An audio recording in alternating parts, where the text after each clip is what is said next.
Hai, jumpa lagi di channel Umaru Seno. Terima kasih ya sudah mengklik video ini. Malam ini adalah malam Jumat, saatnya Umaru Seno menayangkan program Receh, Retail Cerita Horor. Dan video ini adalah episode kedua dari Receh. Di Receh episode kedua ini, gue akan menceritakan pengalaman orang-orang yang pernah masuk ke dalam kota goib Saranjana. Mungkin sebagian dari kalian sudah mengetahui kota goib Saranjana dan mungkin sebagiannya lagi tidak. Bagi yang belum mengetahui kota goib Saranjana, kalian bisa mengklik video gue di atas ini. Karena gue pernah ngebahas kota goib Saranjana di video itu. Dan sedikit informasi saja mengenai kota goib Saranjana. Jadi Saranjana ini adalah sebuah kota goib yang dikenal memiliki peradabannya yang sangat maju. Kota ini adalah kota yang sangat modern. Dan di Receh episode kedua ini, gue akan menceritakan kisah pengalaman orang-orang yang pernah masuk ke dalam kota goib Saranjana. Ada kurir yang dianggap telah meninggal karena tidak pulang selama 5 hari. Ada orang yang mendarat di bandara Saranjana. Dan ada pengalaman seorang ustadz menjadi imam sholat Jumat di Masjid Saranjana. Seperti apakah kisahnya? Langsung aja kita mulai Receh, Retail Cerita Horor episode kedua.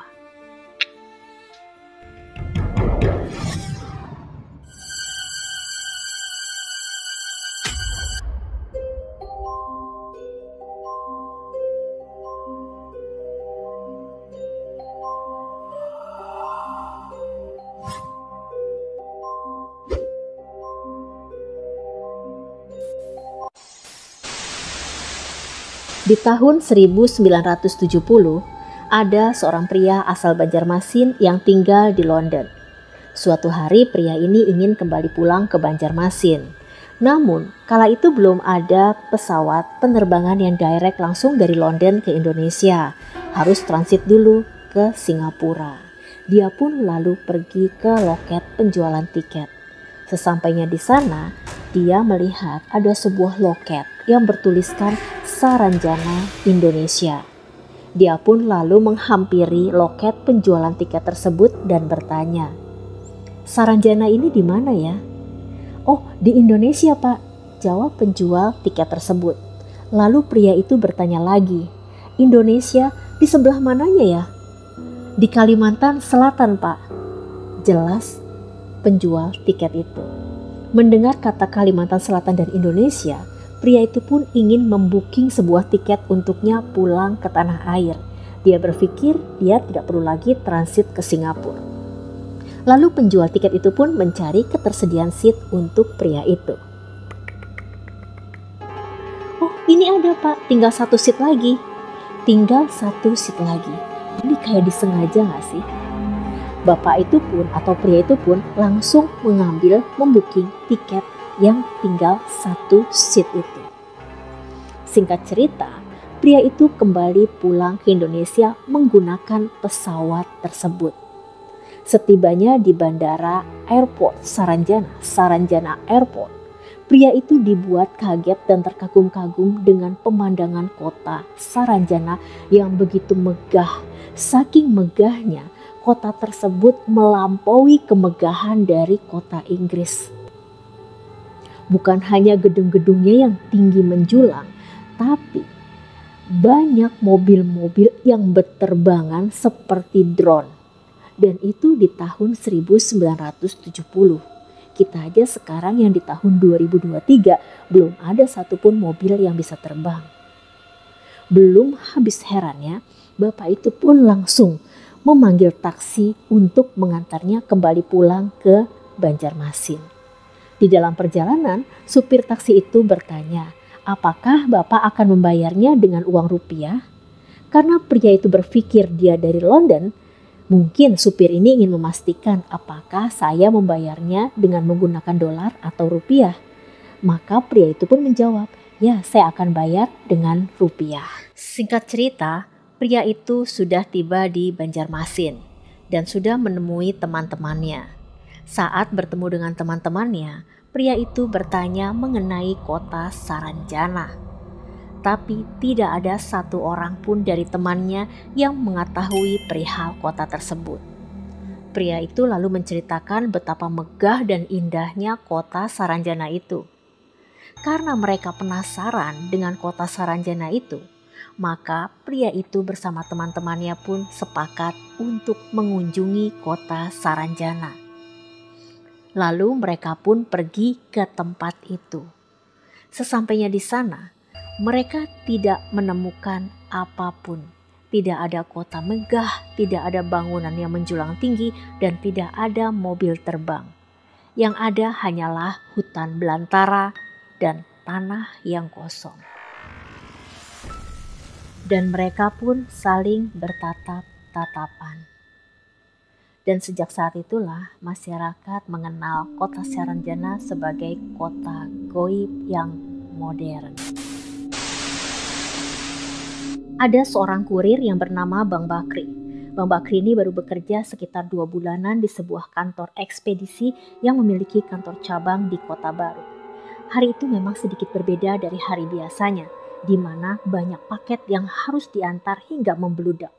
Hari itu Bang Bakri sibuk sekali mengantarkan paket-paketnya. Hingga tibalah di paketnya yang terakhir. Paket itu atas nama Ayat Bakena, beralamat di kota Saranjana, Desa Oka-Oka, Pulau Laut, Kabupaten Kota Baru. Bang Bakri berusaha mengingat-ingat. Nama kota Saranjana itu tidak pernah ada di Kota Baru. Tetapi alamat dalam paket itu tertera sangat jelas kota Saranjana. Bang Bakri pun berusaha menelpon si pemilik paket itu. Dicoba berkali-kali ditelepon. Namun Ayat, si pemilik paket itu tidak juga mengangkat teleponnya. Saat itu jam menunjukkan pukul 7 malam. Bang Bakri pun berhenti di sebuah warung kopi untuk memesan mie dan kopi hitam. Selesai makan dan minum, Bang Bakri bertanya kepada ibu pemilik warung. "Bu, apa ibu kenal seseorang yang bernama Ayat Bakena?" Ibu itu pun menjawab, "Enggak nak, enggak kenal nama itu." Kemudian Bang Bakri bertanya lagi, "Kalau kota Saranjana itu di mana ya Bu?" Mendengar Bang Bakri menyebut kata Saranjana, ibu itu terkejut dan bertanya, "Memangnya kamu mau apa nak ke sana?" Bang Bakri pun menjawab, "Ini loh Bu, saya mau mengantar paket." Dan kemudian ibu itu memberi saran agar Bang Bakri berhati-hati. Selesai membayar makanan dan minumannya, Bang Bakri pun melanjutkan kembali perjalanannya. Dia terus melaju motornya hingga sampailah di hutan. Di sana dia bertemu dengan kakek-kakek. Lalu dia pun bertanya, "Kek, maaf, Saranjana di mana ya?" Dan kakek itu menjawab, "Oh, itu dia, lurus aja terus, sudah dekat kok." Bang Bakri pun lalu mengikuti petunjuk kakek itu. Dia terus melaju motornya. Hingga tibalah dia di sebuah kota yang sangat megah dan indah. Dalam hati dia bertanya-tanya, kok ada kota semegah ini di dalam hutan? Namun dia masih terkagum-kagum melihat keindahan kota itu. Kota itu ramai penduduknya, seperti pasar malam. Di kota itu juga banyak gedung-gedung yang tinggi menjulang. Bang Bakri sangat terpesona melihat kemegahan kota itu. Hingga dalam hatinya terbesit pikiran, setelah selesai mengantarkan paket ini, dia mau berjalan-jalan dulu sebentar di kota itu. Bang Bakri pun lalu melihat seorang wanita di sebuah kedai buah dan dia ingin menanyakan alamat Pak Ayat kepada wanita tersebut. Sesampainya di sana, Bang Bakri bukannya menanyakan alamat, tetapi dia justru tertegun melihat buah-buahan yang begitu sangat besar-besar di kedai buah itu. Buah manggis yang dipegang oleh wanita itu berukuran 3-4 kali lebih besar dari buah manggis yang ada di daerahnya. Tiba-tiba wanita itu bertanya, "Mas mau kemana?" Bang Bakri pun tersadar dari keterpesonaannya terhadap buah-buahan itu. Lalu dia menjawab, "Ini Bu, saya mau ke rumahnya Pak Ayat Bakena." Kemudian wanita itu pun berkata, "Oh, itu tetangga saya. Bisa dititipkan ke saya saja paketnya," kata wanita itu. Namun karena Bang Bakri harus memastikan paketnya sampai ke tangan pemesannya, Maka Bang Bakri pun menolak secara halus. Dan wanita itu menawarkan diri untuk mengantarkan Bang Bakri ke tempat atau ke rumahnya Pak Ayat Bakena. Kemudian wanita itu menyarankan untuk menitipkan motornya saja di sini di kedai buah itu dan mereka berjalan kaki ke rumah Pak Ayat karena rumahnya gak jauh dari kedai buah itu. Sambil berjalan, Bang Bakri terus memikirkan buah-buahan itu dan dia berencana ingin membawakan ibunya oleh-oleh buah mangga yang besar-besar yang ada di kedai buah tersebut. Mereka pun sampai di depan sebuah rumah yang sangat megah dan rumah itu adalah rumahnya Pak Ayat Bakena. Lalu mereka pun mengetuk pintu. Dan keluarlah seorang pria dari dalam rumah. Mau antar paket ya?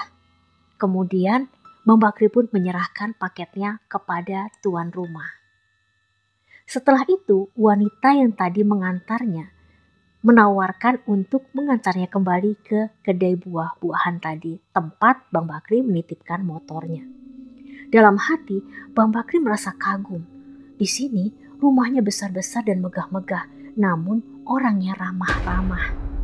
Dan mereka pun tiba di kedai buah tempat Bang Bakri menitipkan motornya. Di kedai buah itu, Bang Bakri membeli 1 kilo mangga yang besar-besar untuk ibunya. Sebelum Bang Bakri pergi, perempuan itu berpesan kepadanya, "Bang, langsung pulang aja ya, gak usah kemana-mana dan buahnya dimakan di rumah aja, nanti malah gak bisa pulang loh," pesan wanita itu. Dia pun mengiyakan dan mengikuti saran wanita itu. Bang Bakri kembali pulang ke rumah melalui jalan yang tadi telah dia lalui. Dia terus melaju motornya meninggalkan kota Saranjana. Dia terus melaju motornya hingga tibalah dia di rumah. Dan sesampainya Bakri di rumah, dia disambut oleh isak tangis ibunya. "Kamu kemana saja, Nak? Kami kira kamu sudah tiada. Kamu sudah tidak pulang selama 5 hari. Bakri pun terkejut mendengar ibunya berucap kalau dia tidak pulang selama 5 hari. Padahal dia merasa baru 1 jam dia pergi ke kota Saranjana itu. Ibunya terus mengulang-ulang kalimat itu. "Kamu kemana saja, Nak? Kamu sudah 5 hari tidak kembali." Bakri pun lalu menjelaskan kalau dia tidak kemana-mana. Dia seharian ini bekerja, lalu malamnya dia mengantarkan paket dan itu pun tidak lama, hanya sekitar 1 jam. Ibunya terus menangis dan meyakinkan Bakri kalau dia telah hilang selama 5 hari. Bakri pun mengambil kalender dan dia melihat tanggalan kalender saat dia kerja dan saat hari ini. Dan benar, itu ternyata sudah 5 hari yang lalu. Hari itu adalah hari Jumat. Ustadz Rizal atau juga sering dipanggil Guru Rizal sedang bersiap-siap untuk menjadi khotib sholat Jumat di sebuah masjid. Dia pun memakai wangi-wangian di tubuhnya serta memakai pakaian terbaiknya. Setelah dirasa cukup, Ustadz Rizal pun pergi menuju motornya untuk mengisi atau menjadi khotib sholat Jumat di masjid yang dia tuju.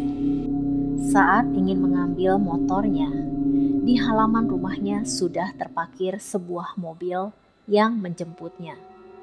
Ustadz Rizal pun lalu dipersilahkan masuk ke dalam mobil. Karena itu suatu hal yang biasa, Ustadz dijemput oleh jamaahnya. Maka Ustadz Rizal pun mau dan langsung masuk ke dalam mobil tersebut. Di dalam mobil itu, Ustadz Rizal ngobrol seperti biasa. Dia ngobrol dan berbicara dengan supir atau orang yang menjemputnya itu. Namun tiba-tiba, Ustadz Rizal merasa ngantuk yang teramat sangat hingga dia pun tertidur. Ustadz Rizal terbangun saat sudah sampai di halaman masjid. Saat Ustadz Rizal membuka matanya, dia sangat terkejut karena masjid yang dilihatnya bukanlah masjid yang ingin dia tuju. Tetapi masjid yang ada di hadapannya adalah sebuah masjid yang megah, yang mewah, dan yang sangat indah. Ustadz Rizal lalu dipersilahkan masuk ke dalam masjid dan Ustadz Rizal pun memimpin menjadi imam serta khotib sholat Jumat di masjid itu. Selesai memimpin sholat Jumat, Ustadz Rizal ditemui oleh para pengurus masjid juga oleh orang yang menjemputnya tadi.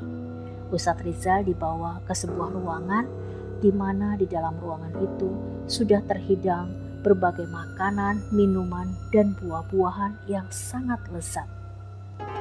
Ustadz Rizal diminta untuk menikmati jamuan makan siang itu.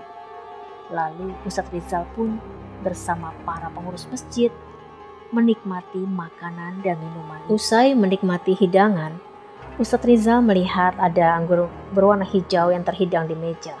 Dia pun ingin mencicipinya. Dan saat dicicipi, anggur itu rasanya manis sekali. Dia belum pernah merasakan ada anggur yang semanis ini. Ustadz Rizal ingin membawa anggur itu pulang. Lalu dikantungilah 3 buah anggur ke dalam jubahnya. Setelah selesai makan dan minum, Ustadz Rizal pun berpamitan pulang. Sebelum diantarkan pulang, Ustadz Rizal diberikan amplop oleh pengurus masjid.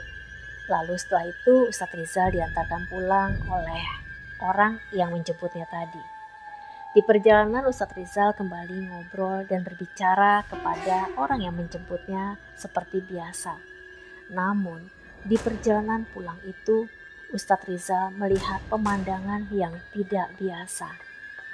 Dia melihat banyak gedung yang tinggi menjulang, seperti gedung-gedung pencakar langit, seperti gedung-gedung yang ada di kota-kota metropolitan. Sebenarnya Ustadz Rizal ingin bertanya, ini di kota mana? Seingatnya di Kota Baru tidak ada kota yang semodern ini. Namun belum sempat Ustadz Rizal bertanya, tiba-tiba Ustadz Rizal merasa kembali mengantuk. Lalu kemudian dia pun tertidur. Dan saat Ustadz Rizal terbangun, dia sudah berada di rumahnya. Orang yang menjemputnya tadi itu pun berpamitan dan kembali pulang ke kotanya. Sesampainya di rumah, Ustadz Rizal masih memikirkan kota tersebut. Dan dia pun teringat 3 buah anggur yang dikantongi di dalam jubahnya itu. 3 buah anggur itu lalu dikeluarkan dan kemudian dimakannya di rumah. Namun saat itu anggur itu rasanya tidak lagi manis, tetapi sangat asam. Ustadz Rizal baru menyadari kalau dia telah mengunjungi sebuah kota yang isinya bukan manusia biasa. Dan dia pun menyadari kalau tadi dia telah menjadi imam di sebuah masjid yang bukan dari kalangannya. Lalu Ustadz Rizal kembali teringat akan amplop yang diberikan oleh pengurus masjid tadi. Sebelum membuka amplop itu, sebenarnya Ustadz Rizal sudah pasrah dan ikhlas bila mana isi amplop itu bukanlah uang. Karena Ustadz Rizal sudah menyadari kalau tadi dia telah menjadi imam di sebuah masjid yang isinya bukan dari golongan manusia. Lalu Ustadz Rizal pun membuka amplop itu. Dan ternyata amplop itu isinya uang asli. Dari ketiga cerita tadi, semuanya menceritakan hal serupa. Saranjana kota goib modern. Apa kalian percaya? Terima kasih sudah mengklik video ini. Dan bagi kalian yang belum subscribe, kalian bisa pencet tombol merah itu subscribe terlebih dahulu agar kalian tidak ketinggalan episode receh selanjutnya. Ingat ya, receh selalu tayang setiap hari Kamis jam 8 malam di malam Jumat. Dan ingat pesan ini, jangan pernah kalian abaikan orang di sebelahmu, karena bisa jadi orang di sebelahmu bukan dari duniamu. Sampai jumpa lagi di receh selanjutnya.